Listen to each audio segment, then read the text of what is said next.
Oh, Oh, here's one I wrote. Smooth sailing, I glide like a frisbee, letting you know I'm here to get dizzy, rocking the mic like you know you should. I'm like milk, I do your body good. So I wrote that because I was Dizzy D DJing, and I would DJ oh, everything. that's a clap. That's a That's definitely. But I Spectacular. literally would rap, breakdance, and DJ with Oh, she five can guys break out dance. of Of course high she did. school, Oh, and it was so much fun. And I DJ'd and I emceed at the Olympics in Salt I was Lake. there. Remember? Oh my god! Oh my God. So here we are, Girls Gone Gritty. You last week you got introduced to our new studio, but we have a new little zone for us to be in this week that is going to be a part of our episodes each week, I believe. We're going to show you our rock and roll bar. This has been a character piece in the Boyle household for a really long time, and Farley is going to take some time today to inaugurate our first cocktail for today. What are we doing here today, Far? So I think so many people need to learn how to make a proper margarita. And it might be the easiest cocktail to make, but so many people botch it because they buy store-made mixers, they put in too much agave, and it's a really simple recipe. It consists of a lime, tequila. We always roll our limes because it makes them juicier, it makes them easier to press. So, but a fresh lime, one person gets a lime each.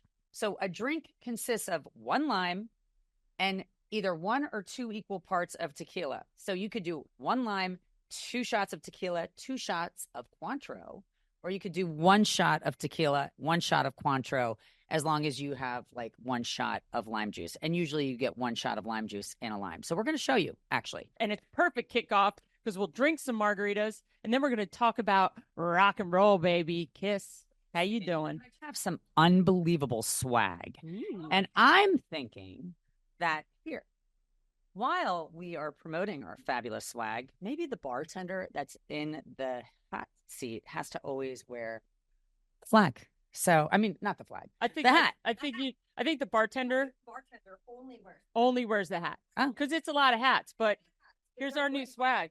What do you think? Go to our website, girlsgonegritty.com, girlsgonegritty.com, and you should buy some merch because if you're wearing it, it's cool. But you have to listen to the show to wear the hat. Yes, you do. I happen to really like a shaker that doesn't get stuck when it's super cold. Like, to me, the most annoying shaker, hate those, is like the all stainless. Does not work for me. So I have found one that I love, and I'm going to go ahead and squeeze. We're making 3 cocktails in this batch. So I'm going to go ahead and squeeze all 3 of my limes because there's going to be 1 for each of us. And it's actually really like a perfect recipe. So trust us when we say this.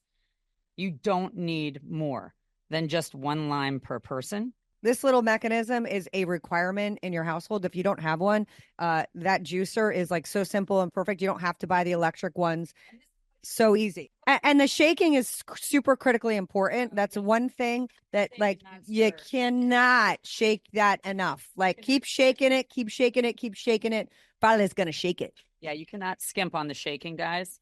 You can't shake too much. So she's adding some more Cointreau, even parts. So the Cointreau is an orange flavored liqueur.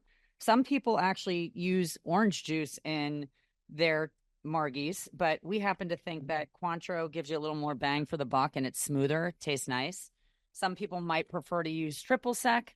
There are options, but in the grand scheme of life, the perfect margarita really is Cointreau to me. Well, and it is a little pricier, but you know what?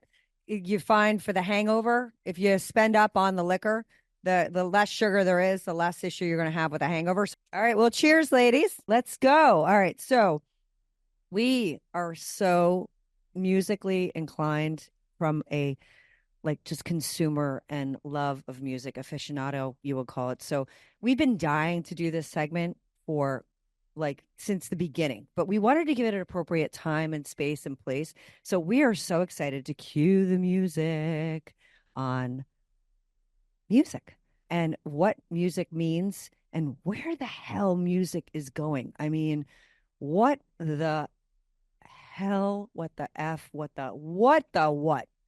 Far? I know you got a lot of like, opinions on this too. We talk about music all the time. We go to festivals, Darian, and I mean, we're music people.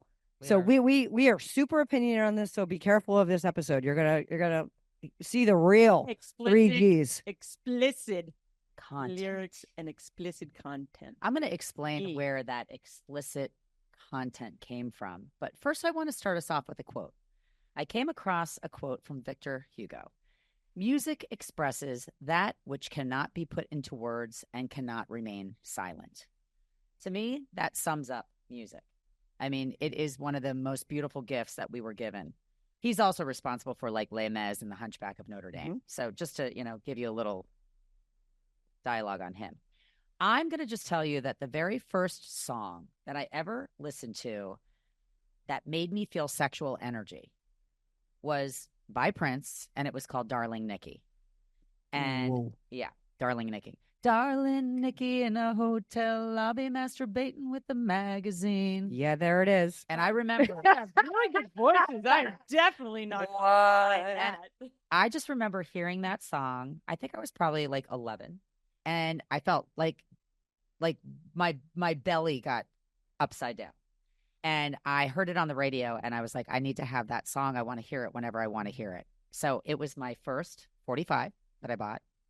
And 45 for those of you that are not of it's like it precedes us actually, kind of, really. Like vinyl was like ending its era. There were 33s, there were 45s, but then it went to cassettes. Like 72s or I was DJing, so I had 45s, I had 33s, I had it all. DJ Dizzy D was in the house. So oh my God. Yeah, so I had a lot of. We might have to bring that back. We are definitely bringing that back. Yes. Wait, why aren't we doing that right now?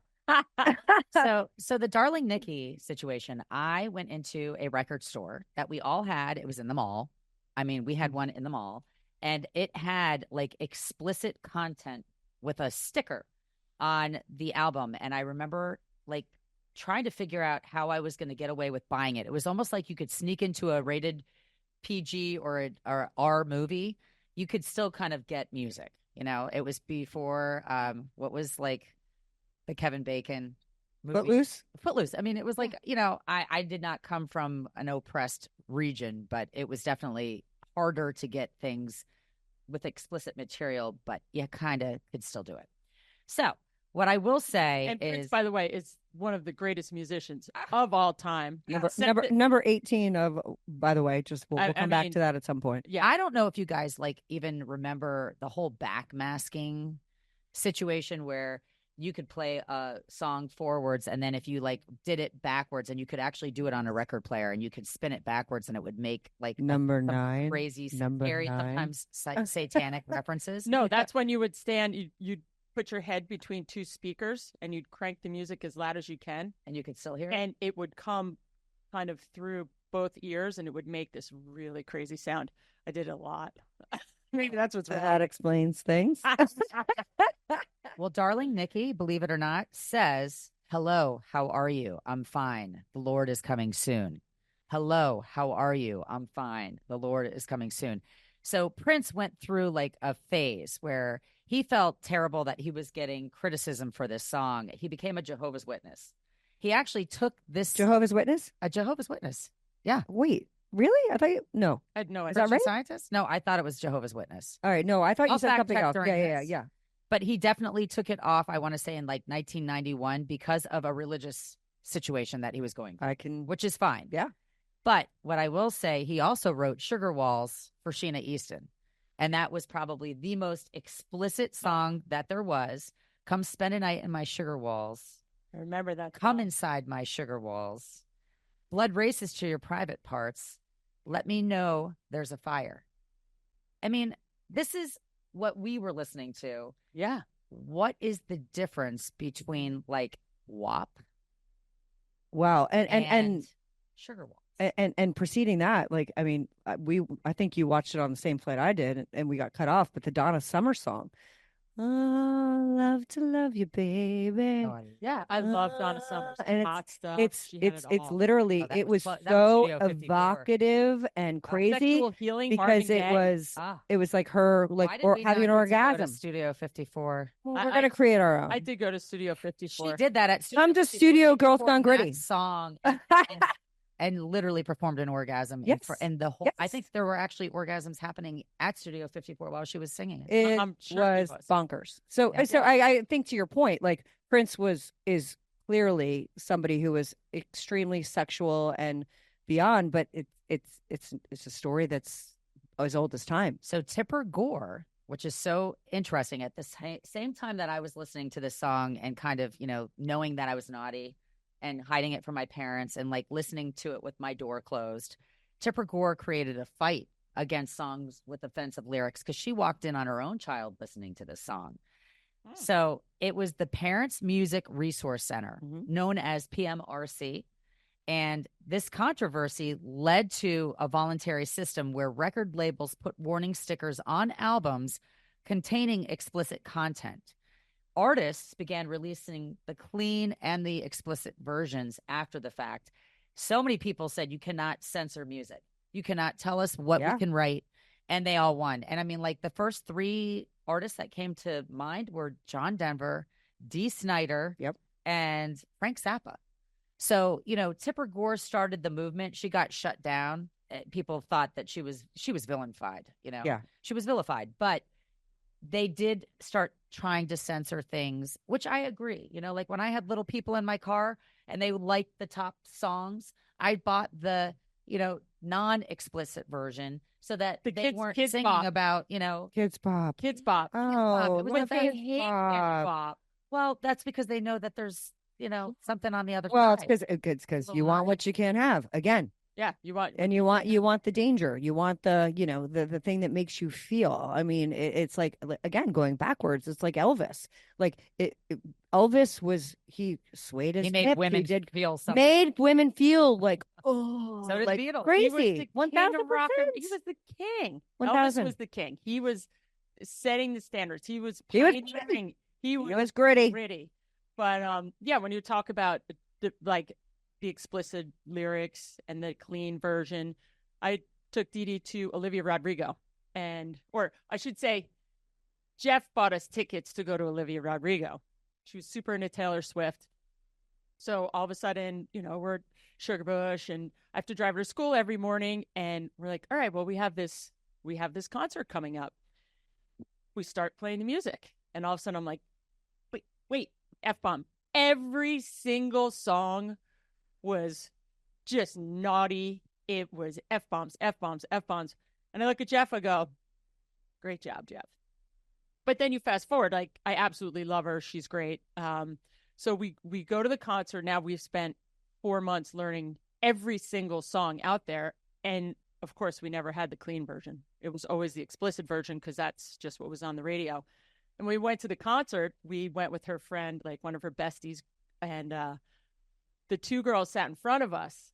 And her mom told Dee Dee's friend, said, okay, during the concert, you can sing it like she does, but never, ever any other time. So Dee Dee comes, Mom, it's crazy. Every time like this song came, she was just screaming the F-bombs all like the concert. I go, did you? She goes, no. I said, okay. But that's how our control is. They all know that these words are in the songs, but they're naughty. You can't say it. Can I sing it? Do you sing it under your breath? Right. Or do you have the clean version? Like clean versions are great, but music over the years has just taken such a toll. They've always been doing it. They've been doing it. And they've been doing it. But it's more subtle. Like we said about, our bikini episode, you don't have to show everything off, leave something to the imagination. So the lyrics before today might not have been like a song called Wet Ass Pussy. I hate that word. Bleep, and bleep, I don't bleep, like bleep, hearing bleep, it. bleep. I don't like hearing it. I know it is a bleep bleep, but let's be real. No, I'm I'm going to say today's WAP by Cardi B was yesterday's My Neck, My Back by Kia in 2002.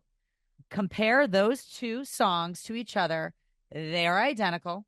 Yeah. One's 22 years later, but it's all about your private parts being pleasured.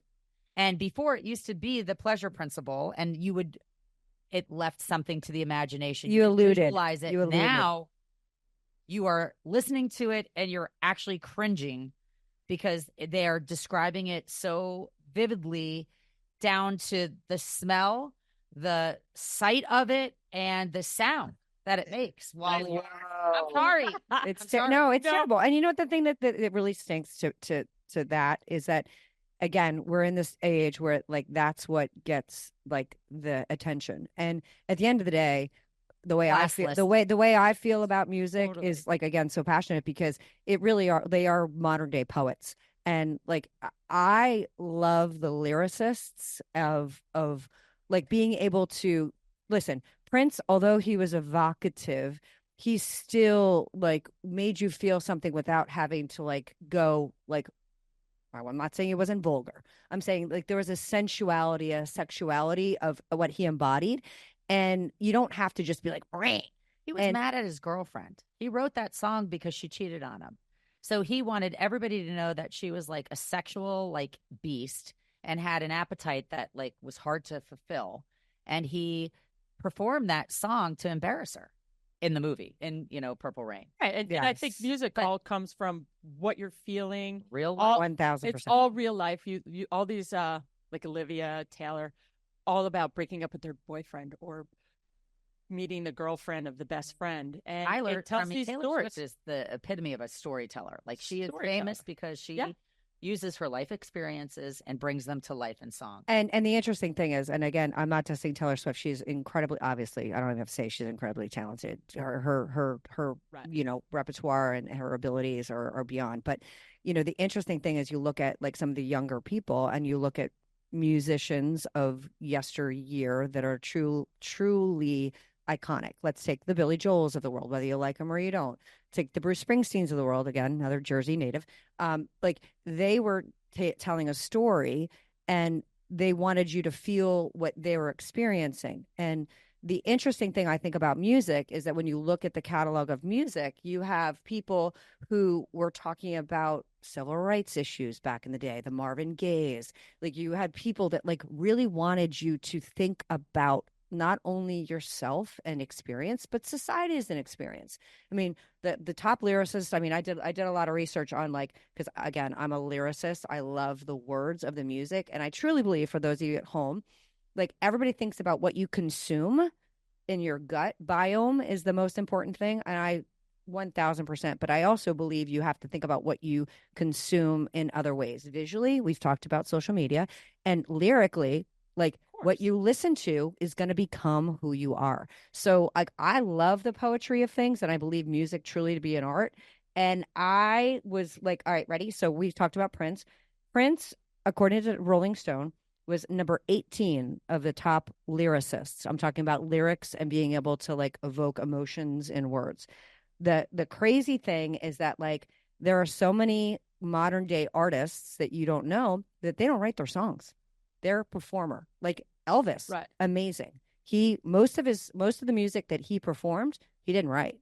He was a performer. Why don't these Milli Vanilli writers get the credit? Oh, they do get the credit. They do get the credit at the Grammys. Yeah, but like you and I went to the concert at PNC Art. It was an obscure artist, but he wrote music for everybody that we know. And he performed every song. You're talking about One Republic. One Republic. Yeah. He did a montage of one of my children. I have songs for each of my children. Each of my children have a song that I sing to them. I sing songs to my kids my whole entire life.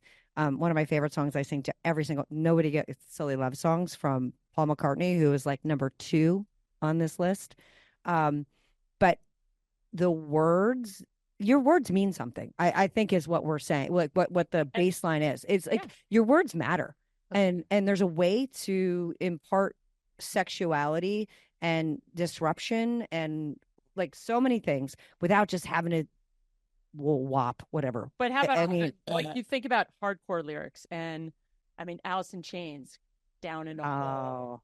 Chris Cornell, one of my favorite musicians. God, I love him. His voice is just mesmerizing. You like listen to them and it just gives you chills.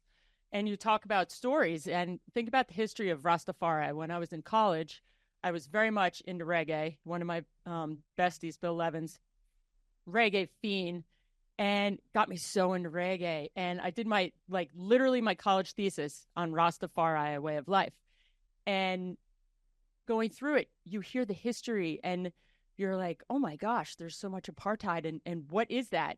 Which when you fast forward to the last couple of years and you see how things have changed, marijuana is legal. You see how the government systems, when you see his movies that's out there, you say, that's a story. He was pioneering it. He was telling the story through music.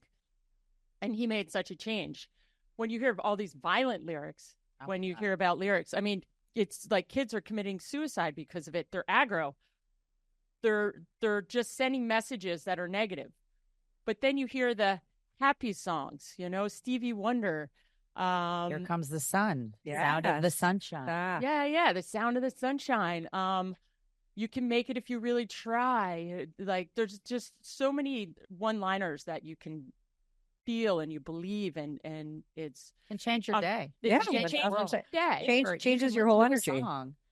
A song can come on in the car and it can put me right back to where I was at that exact moment. I can smell it.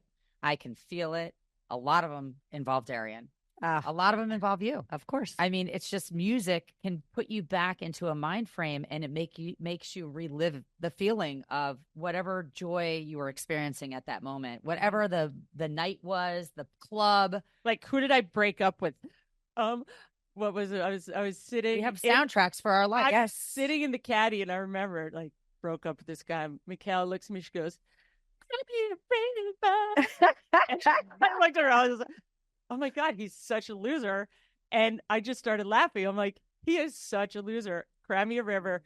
We laughed so hard. Oh, Cry Me a River. Right to the bar. And sorry, JT. You just got. Oh man, Cry Me a River, JT. I think Jessica's probably a little pissed. Right I now. think she might. I mean, but people would ask, dude. You're in a hamper. Oh, whatever. But anyway, but even like when I went back to Stevie Wonder, one of my one-liners is when I would get upset or just, hey, what's your motto? I'd think of Stevie Wonder. Moving into the positive, your destination is the brightest star. So I always think that, okay, I can reach for that goal. And it takes you back to a moment that you're all right, I'm immersed, I'm not going to give up. Yeah. So songs kind of trigger all these events in your life. And just like said, how many nights did we just pregame and you find the song, you're like, yeah, let's do it. Come on, and listen, it's why countries have anthems. Let's be honest. Like, you want to get behind your country, you are listening to it, and if you don't have a sense of pride as to who you are, do this. and then when you're on a team, like I created this. I create. If you want to follow me on Spotify, I have playlists for everything.